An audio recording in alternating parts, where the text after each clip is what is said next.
So it may not seem this can happen from a web application. It may not seem common because you're a good developer, right? So you think it's like, wow, that's so simple. Why would you ever do that? Should say A1 injection on the left.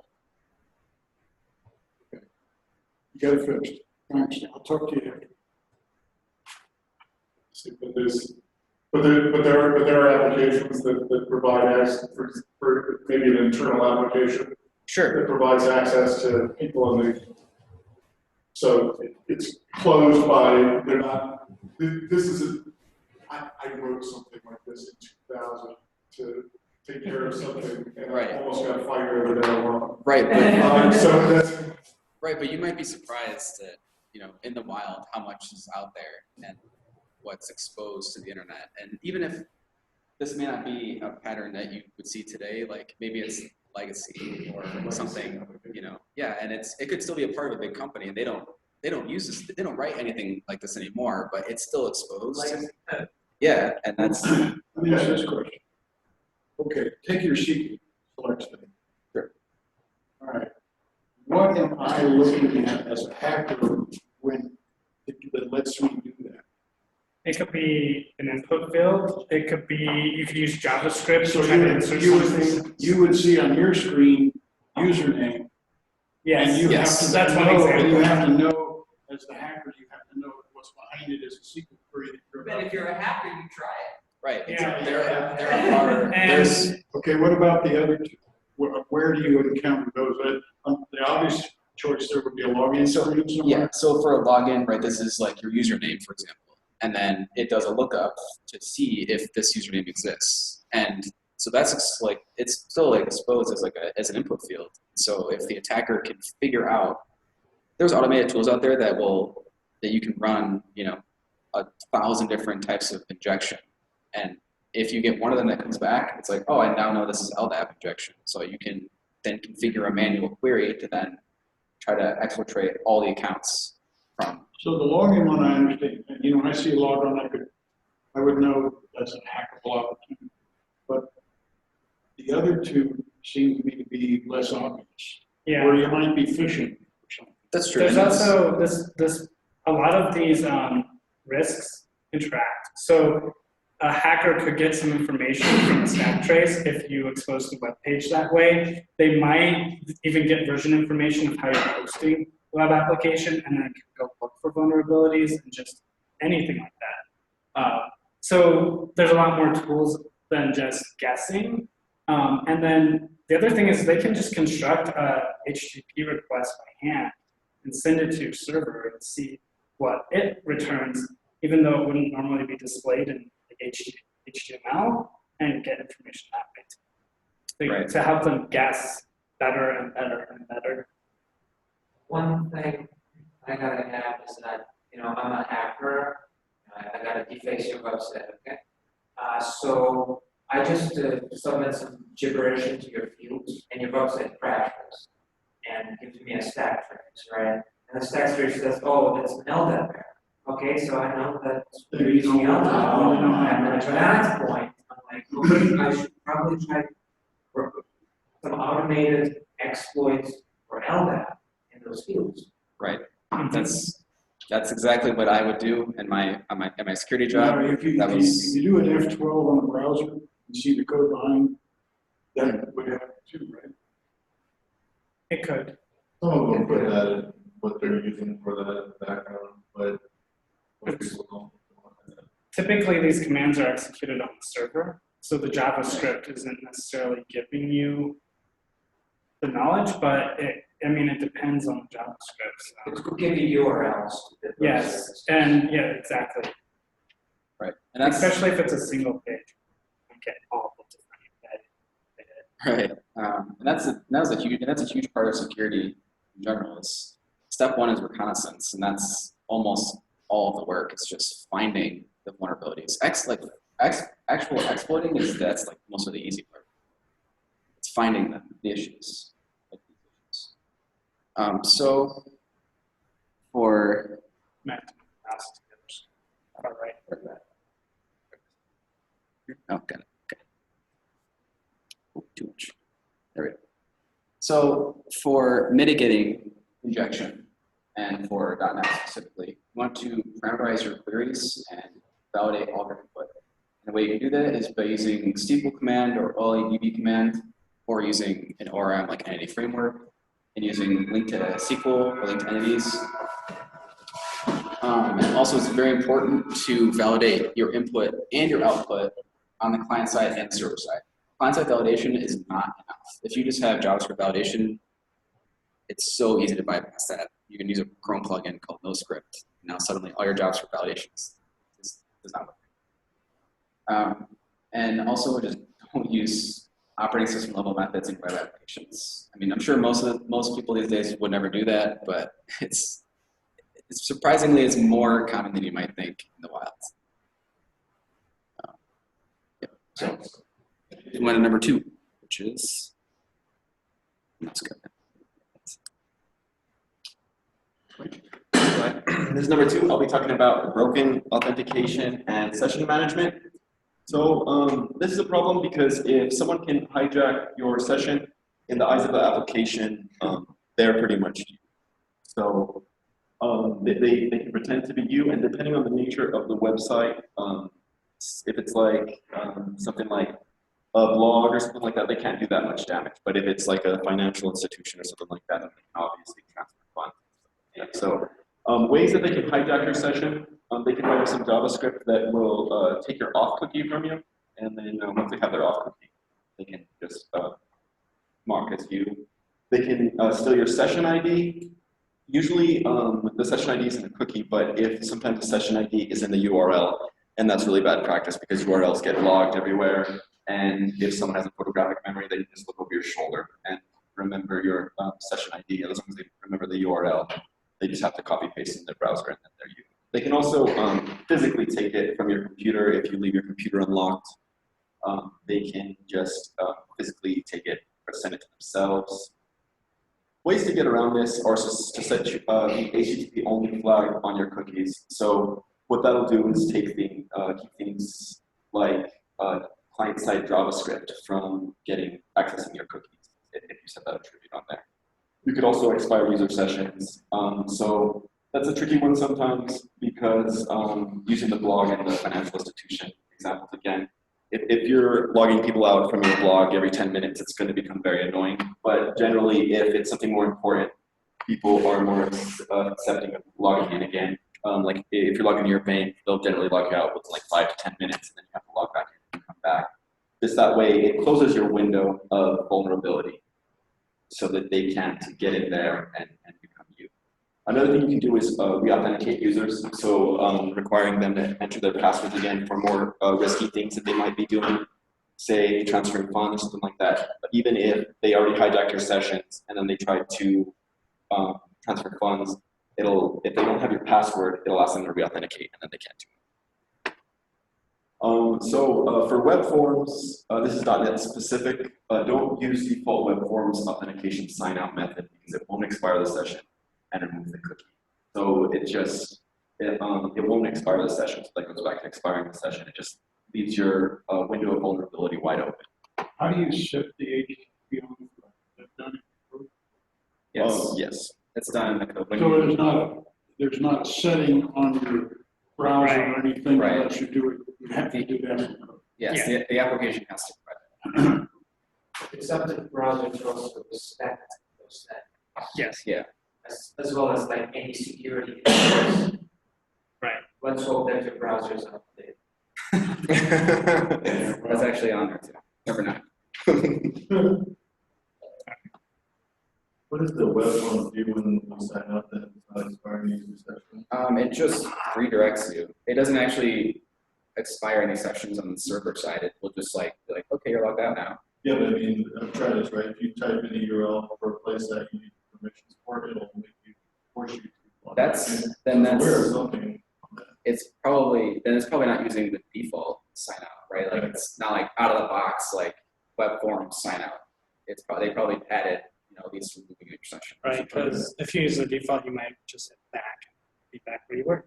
Yeah. I mean, yeah. It's scary how little security the out of the box stuff has. Bless you. All right. And even scarier, the number of applications out there that just use out of the box. Yeah. That one's in here too. Yeah. Okay, so cross-site scripting, or a lot of times XSS, it's a vulnerability where malicious JavaScript code is being executed in your HTML. Typically, a hacker will come to your site and just see if they can get an alert box to display. That's like one of the easy ways to look for this. Though there are other ways of getting JavaScript executed.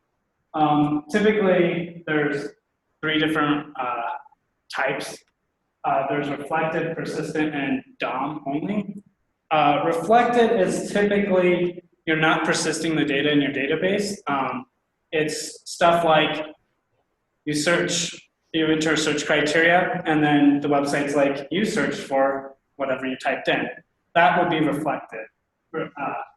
So if you're vulnerable to this attack, you could type JavaScript in there, and then when your page displays that string back to the user, it actually is JavaScript that gets executed. And obviously that's not good. So, I was just going to ask, so how exactly would that be something like, you send someone, you'd like send someone you're attacking the link to that or something? No, it's just a vulnerability in your code. So if you display a web page and you're not following some of these mitigations, which will be on the next slide, but So let me make sure I understand. You have a search window, and you type a JavaScript statement in there, and then it goes summarily off and runs that? and you hit submit, it goes to the server, and the server sends more HTML back down, and it literally takes that string you typed in, and let's say Razor, for example, it says, okay, now redisplay your search was, and then redisplay that back. Razor may actually code this, but just imagine.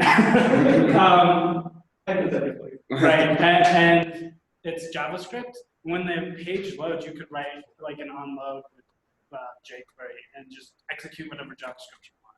You can also get like server info, right? You can get all kinds of stuff, and this is where you could find stuff to help you with cross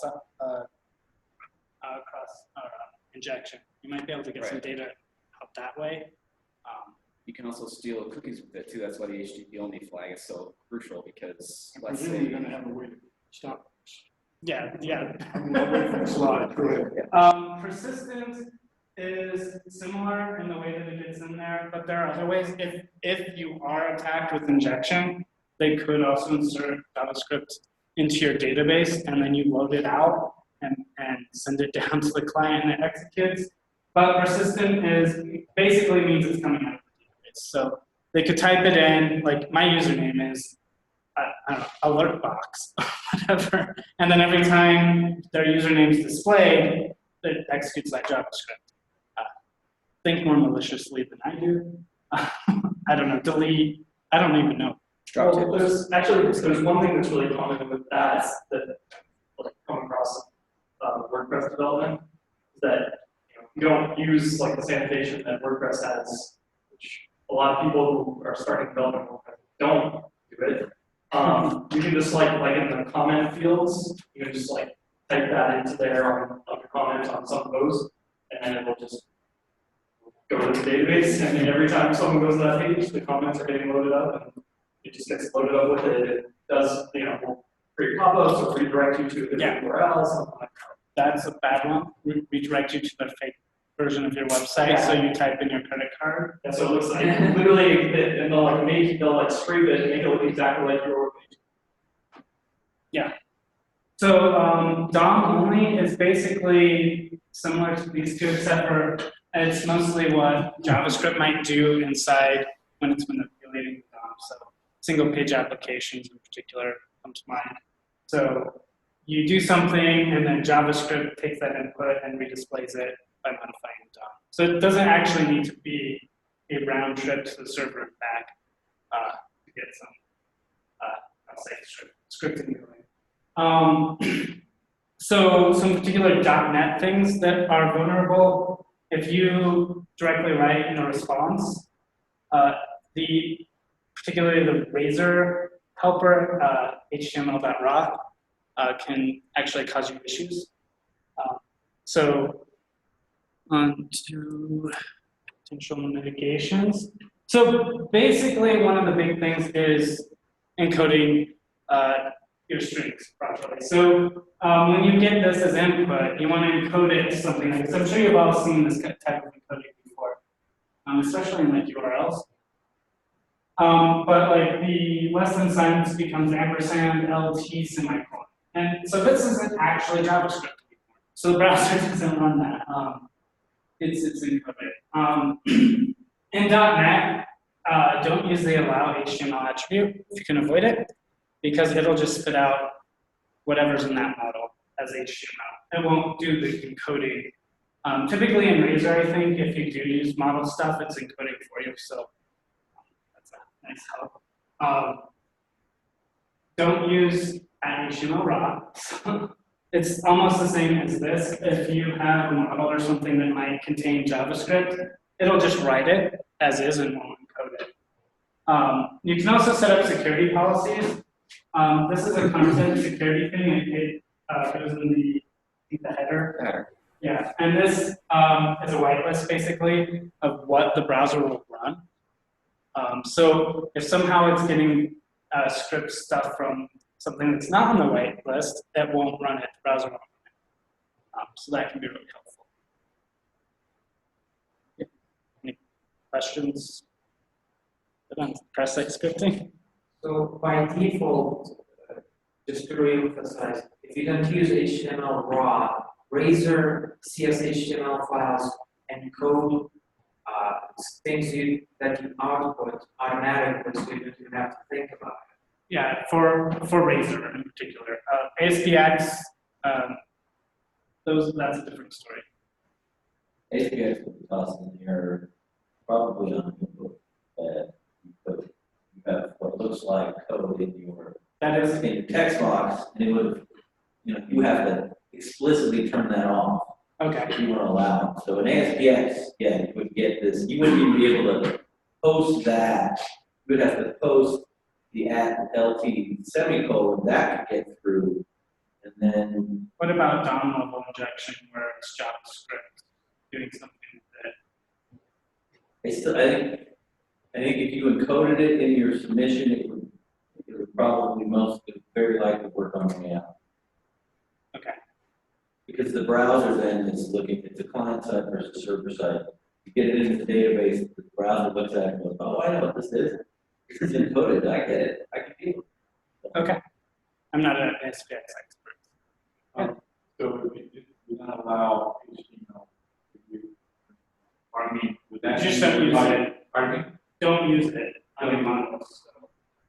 So the allow HTML attribute, what it is, so in MVC, you can, when you set up your model that you pass down to Razor, you can add this attribute to a particular.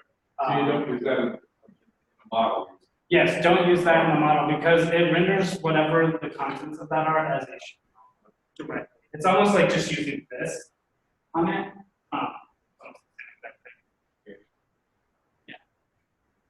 Another thing about the allow HTML attribute, that's used for validation of the model that we pass into an action, as far as I understand.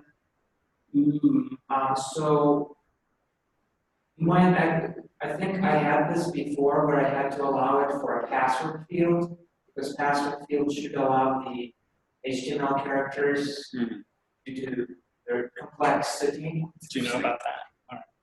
That's interesting because I know that MVC also throws those warnings like ASPX if you throw Wacos carrots into fields, so that makes sense to do that. But it should be okay as long as you convert it anyways, right? Yeah, as long as you every time you're checking the password, as long as you're converting those characters, it shouldn't matter. Yeah, before it. The reality is that you should not be pushing the password back to the screen. Right. So if they're cross-site scripting a password field, that they're just putting a very strong password in your system. Right, yeah, you Yeah, usually so it's don't list all passwords. Yeah. So I hear what you're saying, yeah, in some cases you may have to apply it on a particular tag of a business rule.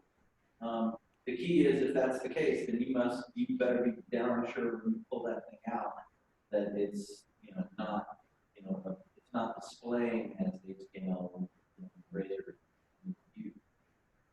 Yeah, what I was just saying is that ASP.NET and VCs does have detection mechanisms if you're passing in HTML, and it might actually throw an error. Yeah. So that's the reason for that. Allow HTML to password. Yeah, now they're getting confused, basically.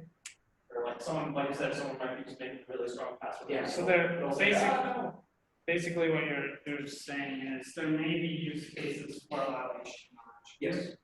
You have to be very safe when you do that. Well, And you- even like on a page, if you want people to WYSIWYG HTML, they want that fancy rich text formatting, you gotta allow some of that, right? Now you gotta be real careful once you store that, what you do with that.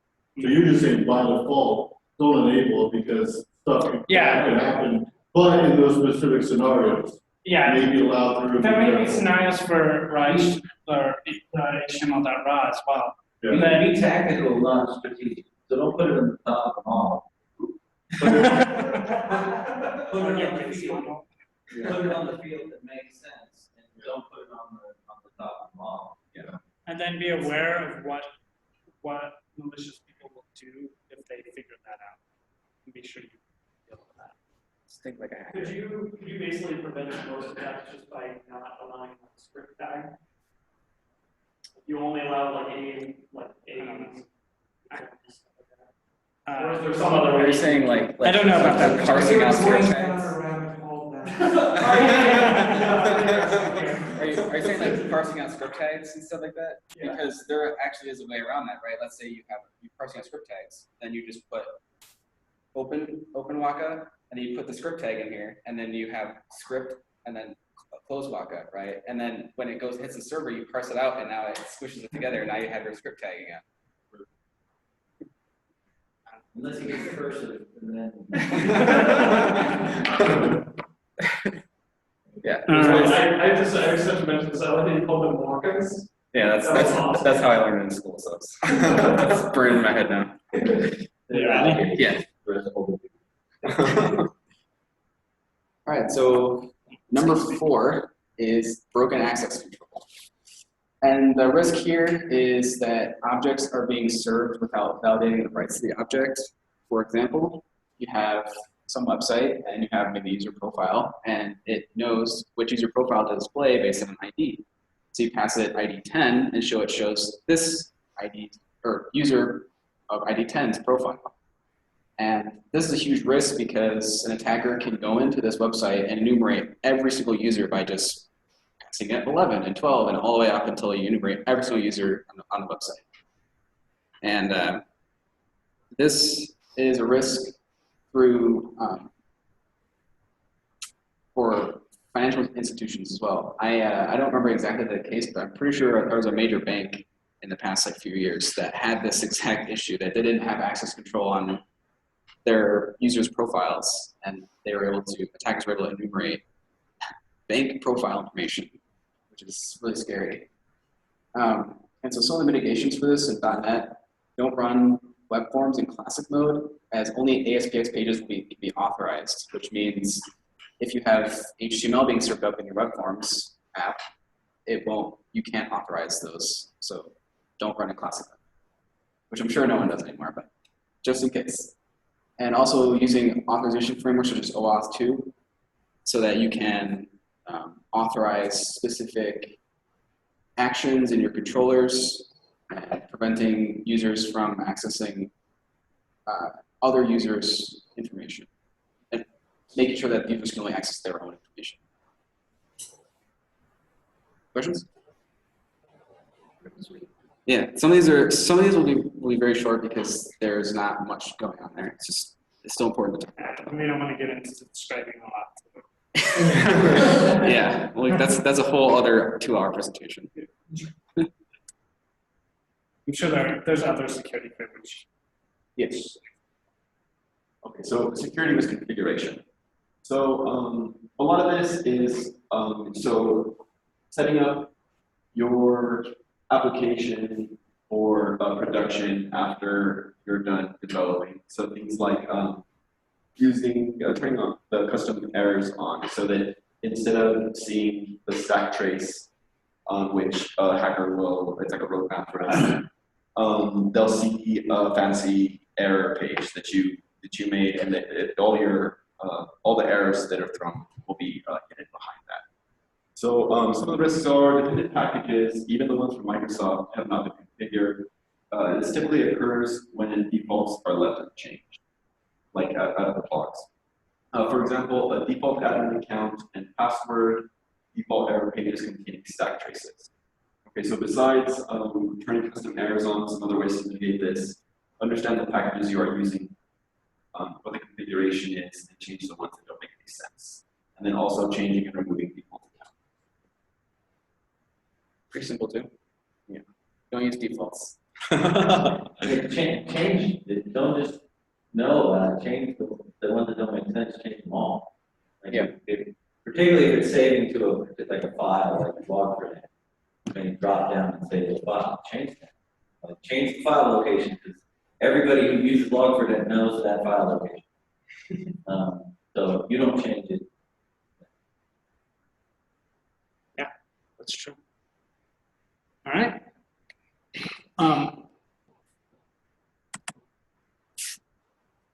Sensitive data exposure. So sensitive data is stuff like your passwords, your social security numbers, answers to your security questions, any information that is private, like healthcare information that you don't want people getting a hold of through you, because that's a big deal. So really it comes down to encryption in many different ways. So stuff like password hashing, especially in .NET, some of the default password hashing methods aren't really the best. And you can go, there's varying degrees of strength that you can get. I can't go through all of them, but do your research. Where do you find, Where do you go? I usually look on Stack. I'm looking for a better hashing method. What do I do? Where do I go? Google it. I think like stuff like password salting is a big one. I think that's used very commonly.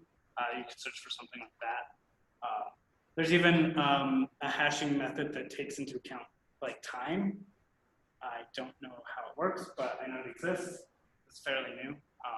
So there's all kinds of different hashing methods. And there's some really bad ones that are really easy to crack. So be aware of that. Salting solves most of the problem. Yeah. I don't know who uses that time-based hashing, but when I was researching something about it. I use time-based. We use our window library, I think it's called, like our trying to get some Russian name, but it's supposed to be one of the better .NET libraries. And we basically tell a kind of web service that knows the basic information how to talk to each other, and we salt it on each round trip. So you basically like if somebody's in the packets, they won't go to deduce which what's a string of stuff you're using to decrypt or encrypt your stuff. But yeah, it's called window library. It's pretty good. Not like time-based, but Yeah, I do remember what the time-based one is It's called stretching. Stretching. Yeah. Password stretching. So does that mean that you have to also save the time? I didn't go to. Yeah, salting is everyone on salting? So salting is when you have your password hash, and your salt. It's a separate hash. And what happens is it combines them and hashes that, and that's what it compares against when you type your password in. So an attacker can't just grab your password hash and use that to authenticate you. They have to also have that salt too. No, it's a hidden key. So yeah, I take your password and I take a word. I attach them together and I do an MD5 hash. Always returns that those two combinations will always return the same 40 characters. So As long, and so when you type in your password again, I know the salt, and I add the salt to your password, and then I hash it. And if the hash is matched, then you're in, and I drop your password. That's the simple aspect of hash, or salt. I've done things where I've appended the hash, the password, and whatnot, so that not everybody has the same hash. These different things like that. There's different ways to hash. Some people just use the username and password. That way, everybody's hashed a little bit different. Yeah, it's typically stored in the database along with the password in a separate column. And so what you can do is when the account's created, you can generate the salt and then store that at the same time. So you can generate a different salt for every user. Will then use the key on the which salt to use by their user. Or whatever. You can do, yeah, you can do that. Whatever it is. Yeah. Another way to protect your sensitive data is to encrypt anytime you're transmitting your sensitive data. So a lot of times people only think to use HTTPS for like authentication. That's actually common. But you need to think about using it anytime sensitive data is being transferred.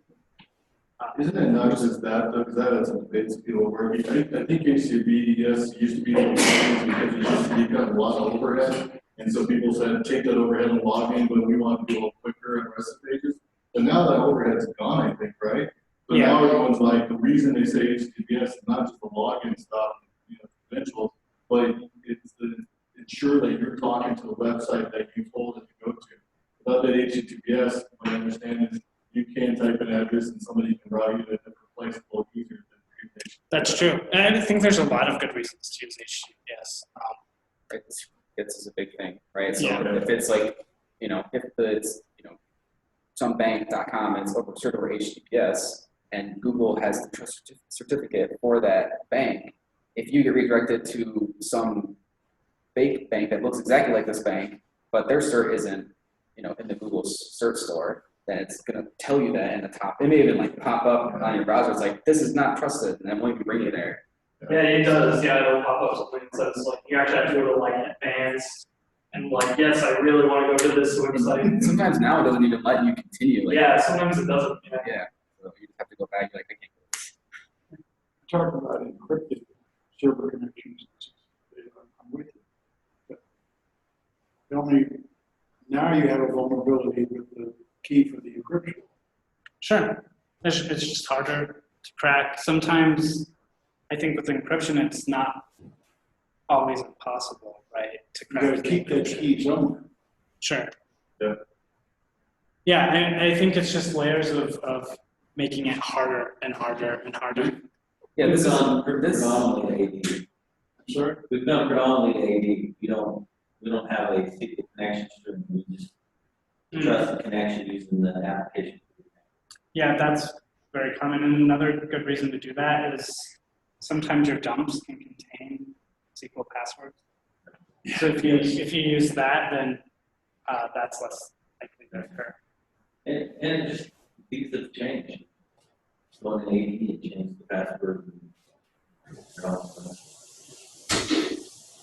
One thing to add is that hashing, once you hash a password, you're not making, the hash is not meant to be turned back into the password. It's not a two-way encryption system. It's one way. You compare the hashes. Yeah. So you never actually store the actual password, encrypted or not. And one thing to note, a good website for hashing security is called crackstation.net. It's actually very good and a lot of information. The other thing for HTTPS, there's Let's Encrypt. So if you have a personal website, you can get a certificate, valid certificate for free, I think. Yeah. It's very easy, and you should definitely do that. Yeah, I heard about that. It just came out recently, actually, because it was kind of annoying to get certs before. And expensive. Yeah, expensive too. Just look at the warning with that one. Sometimes you have one of the big guys that will see you unit there. Yeah. So actually treat it like a server. Certificate was always bloody expensive. Yeah, I think they had codes at the beginning, but I think they're becoming more legitimate. There's different levels. And I bet those aren't meant for commercial use, probably. I bet they still want companies to go buy them. That's probably true. I don't know, but I'm guessing. Yeah. Be sure that you store sensitive data encrypted. If you need to store it, another important aspect is maybe you don't need to store all that sensitive information. There are services for certain things help you not need to store that kind of stuff yourself. Another thing is you have your web server and you have your SQL server. Sometimes that can be vulnerable. You might need to encrypt that connection as well. And I think SQL Server has an always encrypted feature now. I think Entity Framework had issues with that in the beginning. I don't know if they've resolved them Really yet. now, Okay. Yeah, I know there was a workaround for a while that people were posting. You guys recommend like encrypting the data, storing it, like not a password necessarily, just like SSN, storing it into a table and then encrypting using like MS SQL to actually use it to build encryption on top of that? I think it depends on the data you're storing, really. I mean, just say SSN, you're at work for a hospital, if they Probably, they hack the database and still have a password that we can have a hard time getting that, so we believe kind of double encryption or just return what in there. I mean, you can go to any level that you want. Yeah, I mean, I mean, the more the better. it's cost versus. I wake up paranoid. It's pretty much a cost versus reward. If you think that the risks and the severity of those risks is high, then you might take more measures. The other problem is you can't really search. Exactly. Yeah, there are trade-offs. That's where the cost comes. Yeah. All right. Encryption's probably its own talk as well, really. Yeah, that's the. Okay. Right, SSN usually stores fast forward. If need be, you can also hash the SSN and then store it. If you need to store it in a separate database. So that it's disconnected, so they can search for the hash. Yeah. So you can actually just put the I want to search for this guy's SSN. You hash it, you go search for it. Maybe you'll find it, maybe you won't. But the actual social security number, if you need it, it's stored in a separate database, maybe even a separate building, because that's it's capacity. So there are ways, and like you said, it's a decision you have to make it at design time, and your boss has to make it cost time. How much money do I want to spend doing this, and is it really worth? Do I really have to have this social security? Right, that's a big question, actually. Yeah. Do I need it? Okay, so number 7 is insufficient attack protection. And this one is not really hugely .NET issue, it's just kind of generally like your network itself. And the risk is the lack of detection prevention to manual and automated attacks. So an attacker sends some strange input to your application and you don't have any sort of network analysis tools or Log4j, for example, for .NET, to check for this weird data that shouldn't, that should never really be put into your input fields like script tags and SQL commands and stuff. And also the inability to deploy patches quickly during attacks. So if you don't know your application inside and out, or it's very confusing or tightly coupled in some way, like it could be hard to apply a fix if you need to on the fly. And some mitigations are using a logging framework, proper design and separation of concerns, so you can quickly analyze where you need to fix your application during the middle of a live attack and fix it right away if you have to, within short hours or minutes even. And outside of that, using network analysis tools such as Snort and Wireshark, you can set up Snort in a way to automatically detect malicious or certain inputs coming from the internet and either stopping them dead in their tracks completely or just logging them so that an IT admin can be like, this is bad traffic over here, and then they can do as they please with it. So it keeps your application safe. I don't see where like it's gonna flag me right away. I mean, they see a lot of these huge attacks, it's like 6 months, a year later, they're finding out, so I was attacked 6 months or a year ago, which is way too late if you're bank, right? So Yeah. these are logging, that's great if you've got like a team that are constantly analyzing this stuff, which a lot of companies don't have. Yeah. So I mean, with the Wireshark stuff, can you tell it like, here's like, there's not a lot of built-in stuff to say, these are the kind of attacks we're using out So there. Wireshark is more passive. It's more of an analysis tool. Snort has prevention system, so you can put in place to like redirect traffic, or just like there's something called a network black hole, and it's basically this imaginary place that all traffic that you tell your routers and stuff to redirect to. So if it's bad malicious traffic, you can just redirect it to the black hole, and then it never even touches your application in the first place. I've heard of that. I've heard use Wireshark. Snort is more like robust. It's more automated. It's more, you set up rules in Snort to check for certain types of traffic, and then you have it do something with that traffic. It runs on Windows Yeah, it runs on Linux and Windows, I believe. Yeah. These are watching the input traffic to the. It's just watching just network traffic. The network traffic. Yeah. Yeah.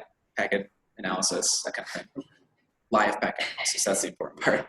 Because if it's after the fact, you already got hit. So, you can check for, how it happened, but your data's already gone, so. Okay. Yeah, Wireshark will collect a bunch of data and then go do a bunch of F5, find and look for the. Yeah, static analysis.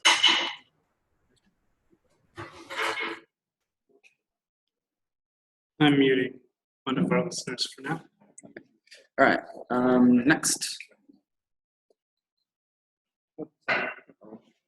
Okay, cross-site request forgery. So the way this works, you're logged into a website that this attacker knows that you regularly visit. They have a malicious request waiting here on their website, and they find some way to get a malicious link to you. Say you should click on that link. They send this malicious request back from the website to your browser, and it then goes to the target website that they wanted it to go to. So because it bounces off your browser, this is essentially an authenticated request in the eyes of this website. So it accepts it as you.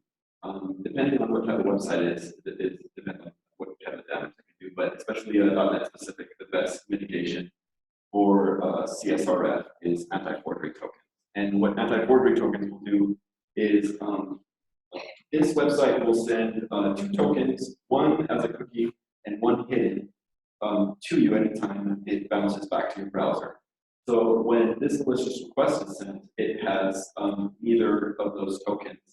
And so this website won't accept it. And the anti-forgery tokens are generated randomly each time it hits your browser from the website. So this attacker can't predict. There's no algorithm they can implement to predict what the values the tokens will have. Are there libraries that help you with this, or do you have to write this from scratch? Out of the box, MVC has you can put it's 2 lines. One in the view, in your view, it's HTML validation or HTML anti-forgery token, and then in your controller, you apply an attribute to your actions that says anti-forgery token or anti-forgery validation or something like that. And basically, that means that action requires the tokens to match for the action to continue. In 2017, on any post, it's there. Yeah. It's just by default when you create a 2017 MVC controller, particularly using the actions, it will automatically drop on our post. So you don't have to do a single thing. Yeah. It's just there. Just don't take it out of your view. Yeah, and that's why so cross-forgery actually used to be higher up on the list in 2013. It used to be like 4, 5 because that kind of stuff wasn't out of the box, and you had to pull your own implementation, and it was a little bit annoying. But now that a lot of languages and their frameworks are bringing it out of the box, it's much lower. Yeah.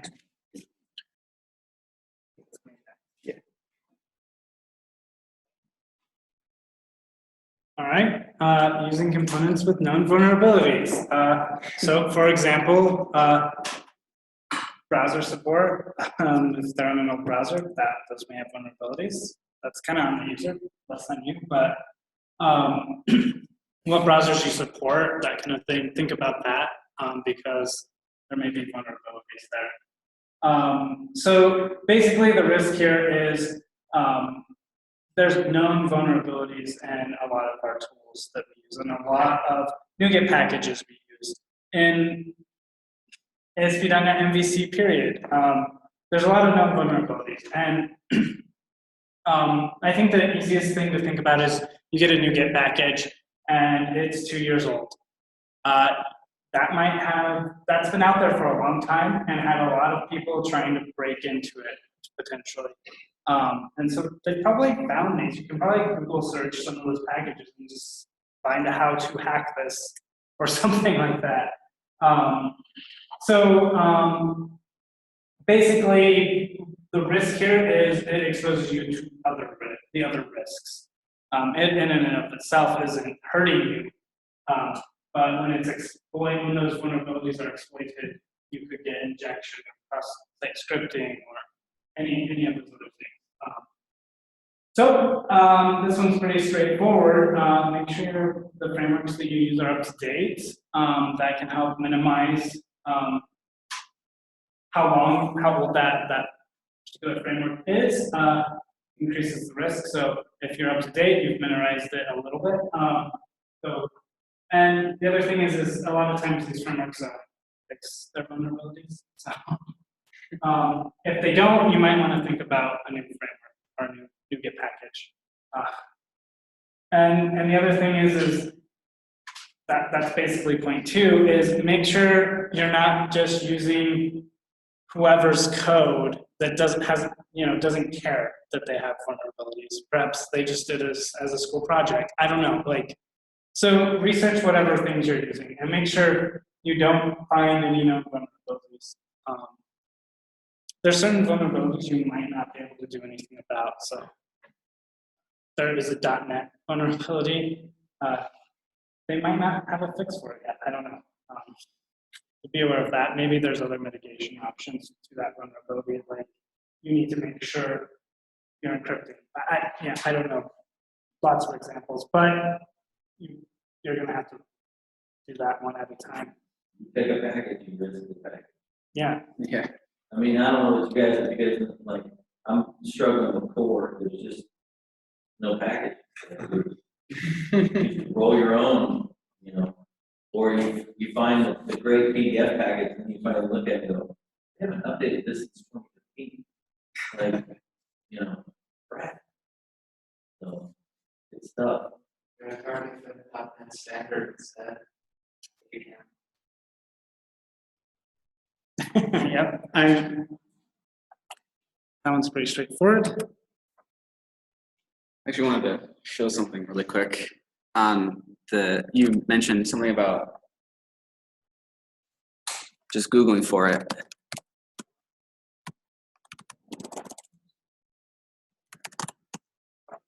There's in fact an entire database for exploits.